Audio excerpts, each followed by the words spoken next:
today. Two men are in damage control mode over their ties to Jeffrey Epstein, the billionaire who was indicted yesterday on sex trafficking charges. Donald Trump doubling down today in support of his Secretary of Labor, who was the federal prosecutor behind a previous lenient sentence for sex offender Jeffrey Epstein. I can tell you that for 2.5 years, he's been just an excellent Secretary of Labor. He's done a fantastic job. What happened 12 or 15 years ago with respect to when he was a U.S. attorney, I think in Miami, is it Miami? Yes. You know, if you go back and look at everybody else's decisions, whether it's a U.S. attorney or an assistant U.S. attorney or a judge, you go back 12 or 15 years ago or 20 years ago and look at their past decisions, I would think you'd probably find that they would wish they maybe did it a different way. I do hear that there were a lot of people involved in that decision, not just him. Democrats, including the top Democrat in the Senate, Chuck Schumer, sounding a very different tune on Acosta, calling for his resignation or firing. I am calling on Secretary Acosta to resign. It is now impossible for anyone to have confidence in Secretary Acosta's ability to lead the Department of Labor.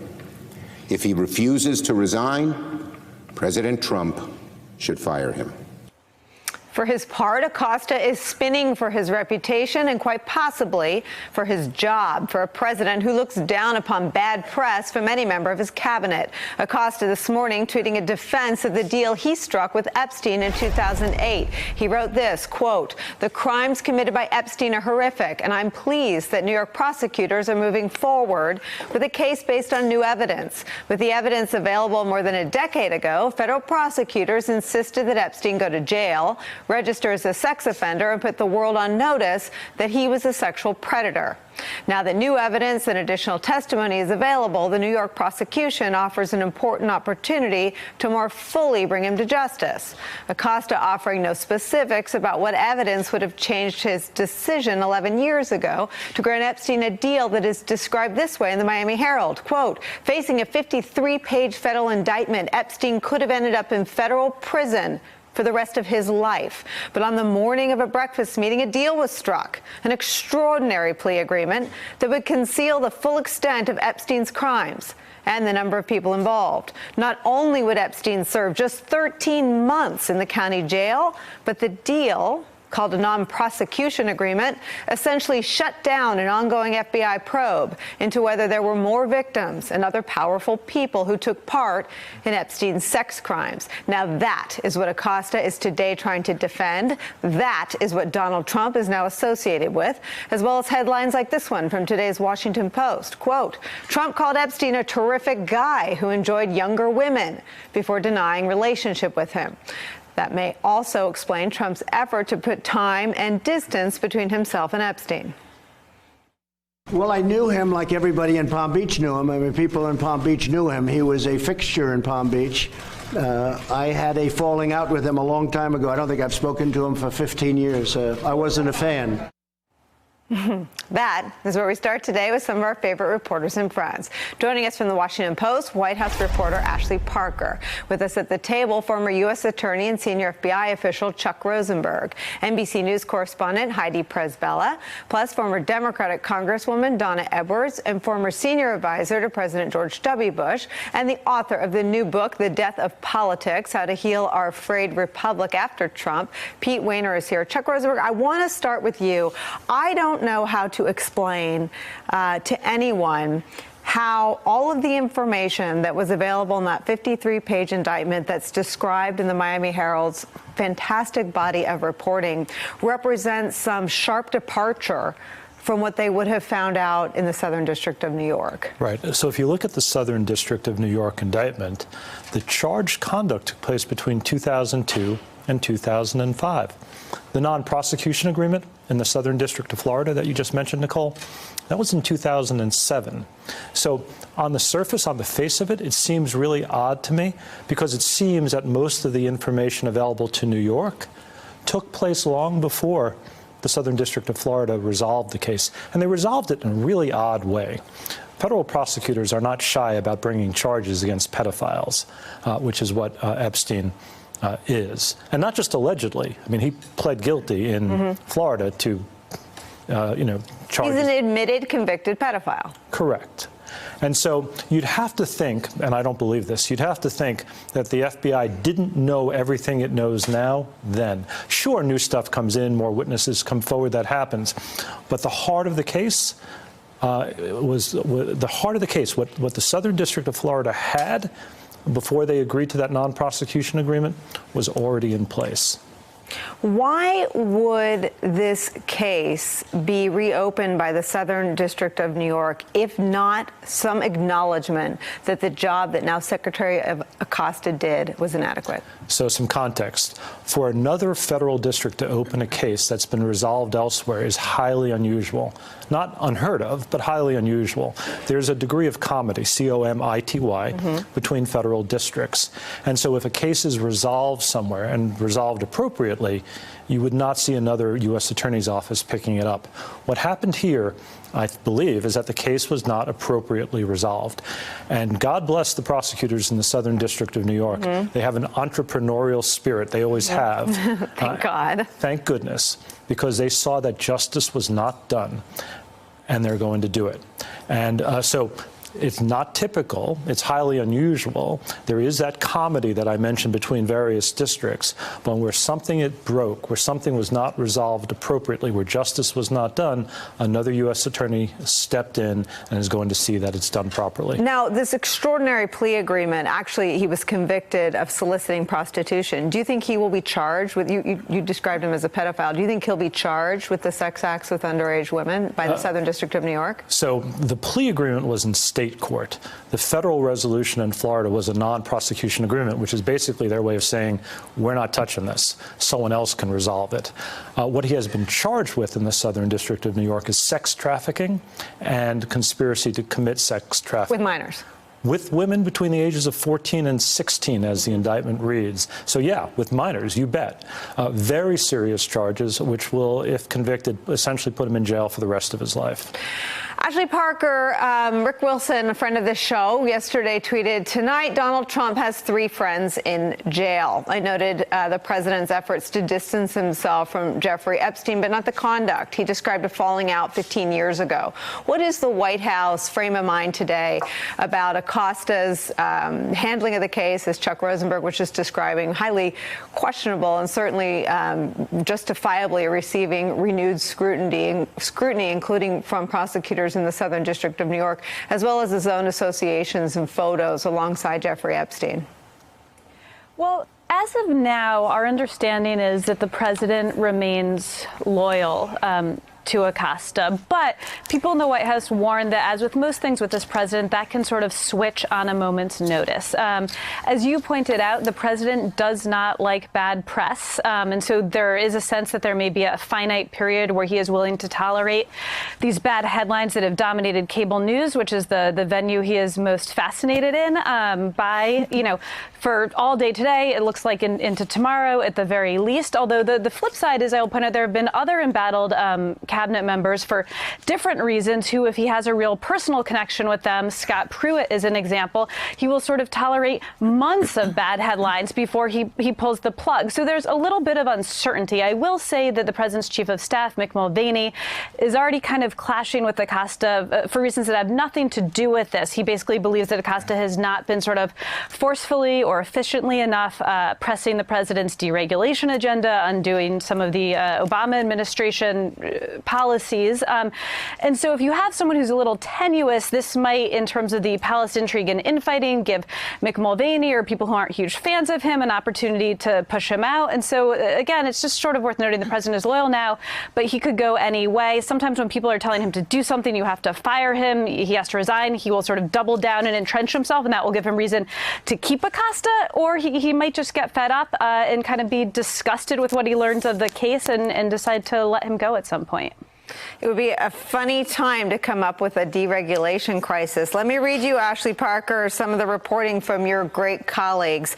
Your paper today, under the headline, Trump called Epstein a terrific guy who enjoyed younger girls before denying relationship with him, reports this, quote, outside of Trump's own words, there's clear evidence that the two men, Epstein and Trump, both members of the same high-flying societies in Manhattan and Palm Beach, socialized together in the past. Epstein visited Trump's Mar-a-Lago club in Palm Beach and posed for photos there with Trump in 1997 and 2000. Epstein's voluminous personal address book, leaked by an Epstein employee in 2009, contained 14 phone numbers for Trump, his wife Melania, and members of his staff, according to media reports. What's their response to that?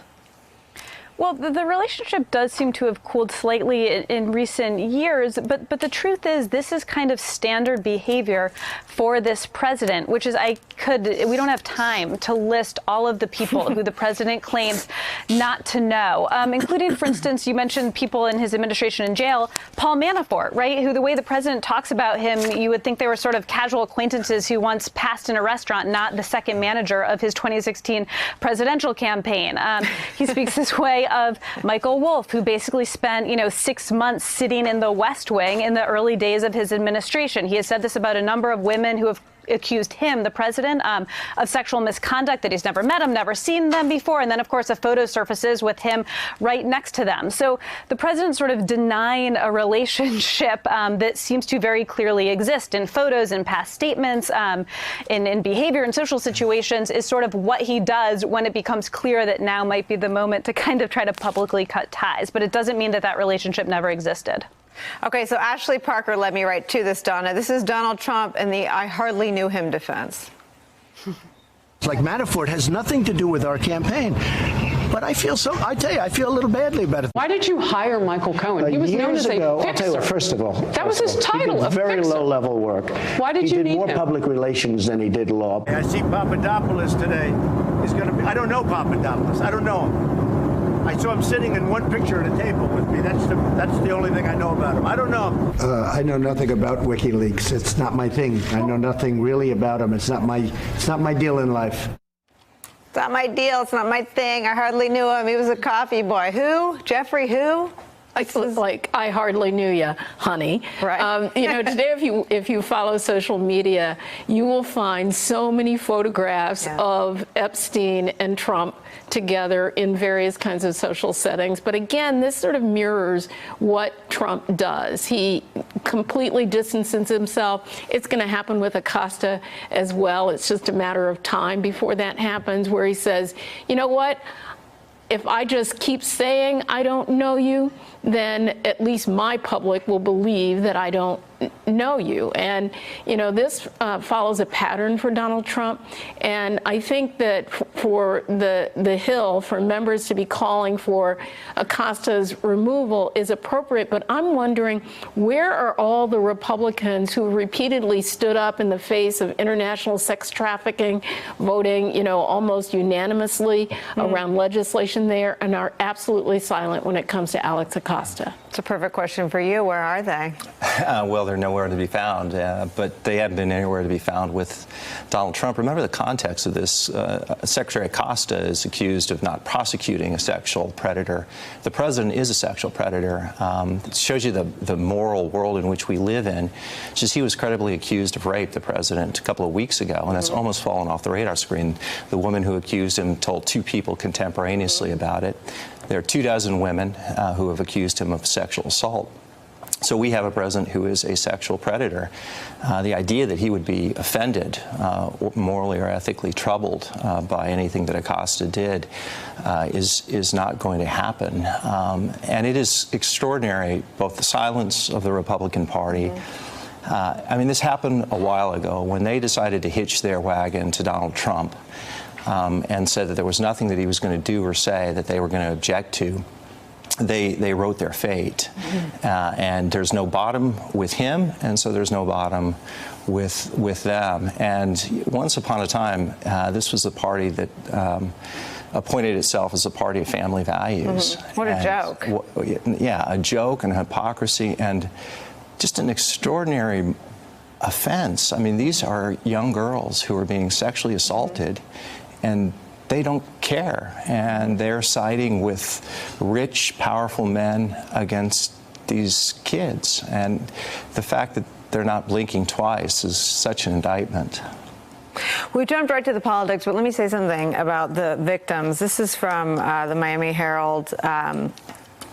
This is from more of Julie K. Brown's reporting. She was with us yesterday. She's a reporter who federal prosecutors graciously credited with bringing some of these allegations to their attention. So Julie reported, this was not a he said, she said situation. This was 50-something she's and one he. All the she's all basically told the same story, said retired Palm Beach Police Chief Michael Reiter, who supervised the probe.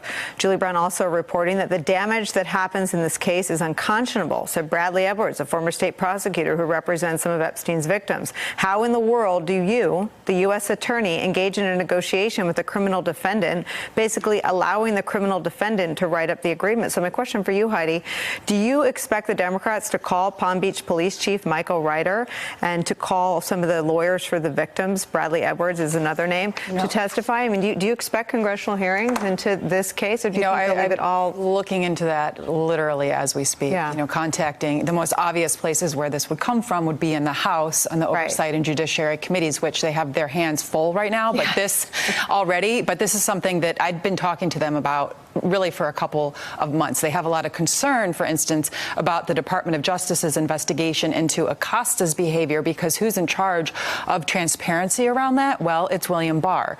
And so I could foresee a situation where they bring in not only the individuals that you mentioned, but maybe even some of the women who haven't been heard from, the victims. Because, look, the horrible, insidious thing about this was not just the sentencing that you really can't explain how you get from life in prison to some kind of a work-study program, but how the women were hushed up, how they were not even made aware of the non-prosecution agreement, such that they were completely silenced in this. And so they have not even had a chance over all these years to tell their story. So if this happens, Nicole, and I don't have a definitive answer to that yet, I would also look to maybe some of the women being called forward. And that's when it's going to also really put pressure on Trump, because all of those pictures that you talked about in the history, there will also come out as well.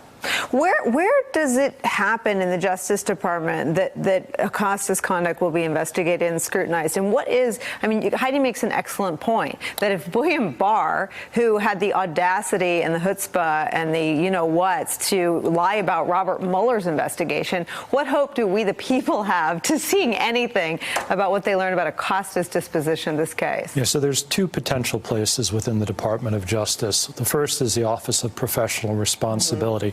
So if it's attorney misconduct, if an attorney did something wrong in his or her presentation to the court, misrepresented something to a defense attorney, violated some ethical rule, the Office of Professional Responsibility would and should look at it. And it's a busy place because they get lots of referrals, some of which turn out to be nothing at all and some of which turn out to be quite serious. The other place would be the Office of Inspector General, if a crime had been committed, or there was some other sort of significant misconduct.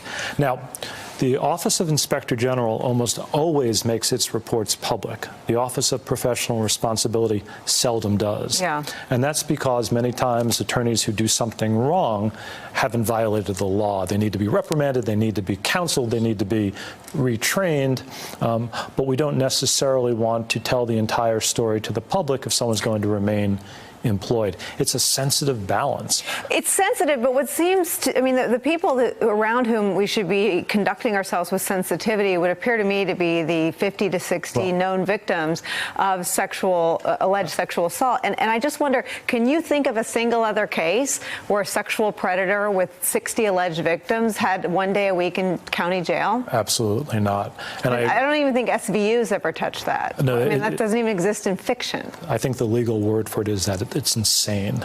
You just don't see this. But here's the thing about the victims. To Heidi's point, incredibly important to hear from them, but also incredibly important to be sensitive to them. Right. And so, testifying at a trial is a very hard thing for some victims to do. It re-traumatizes victims sometimes. In many cases, it re-traumatizes. Some are fine, but often some are not. And so you would want to be careful about calling them to testify publicly on numerous occasions. Right. And you would want to handle it sensitively. So U.S. attorneys' offices also all have victim witness coordinators, counselors, people who are trained in working with victims, helping them to prepare. And if these women are going to testify, and they might have to, I would want to see it done very carefully and as limited as possible. Like judiciously. judiciously. Ashley Parker, I can't help but just reflect upon for a second, and I want to do this with you, of all that Trump ushered in. Jeffrey Epstein is the villain in this story, accused of unthinkable, unconscionable conduct. I think Jeff Berman, the U.S. attorney in the Southern District of New York, described it aptly yesterday when he called them horrific and unimaginable crimes alleged against Jeffrey Epstein. But again, we are leading our program with a story about a man who ran in Donald Trump circles. Is there any shame? Is there any acknowledgement that he ran around with a lot of lowlifes? That the president did? I mean, keep in mind, this is a president who boasted that he only surrounds himself with the best people. I think it's become quite clear that that is not the case. You can look at the people in the president's orbit who are in jail. You can look at someone like Jeffrey Epstein. One point I would also make, and this is not the case with the president yet. He hasn't really weighed in on this specifically, but oftentimes when we see someone in the president's orbit, a powerful man who is being accused of sexual misconduct, rape, sexual misbehavior, whatever it is, by women, the president's impulse generally is to believe the man's claims of innocence. People say that comes from the president himself being accused by over a dozen women of sexual misbehavior and most recently rape. And again, he hasn't said that about Jeffrey Epstein, but it is one thing that is striking to your broader question. It's who is in the president's orbit, and then when there is a controversy, who the president most frequently chooses to believe.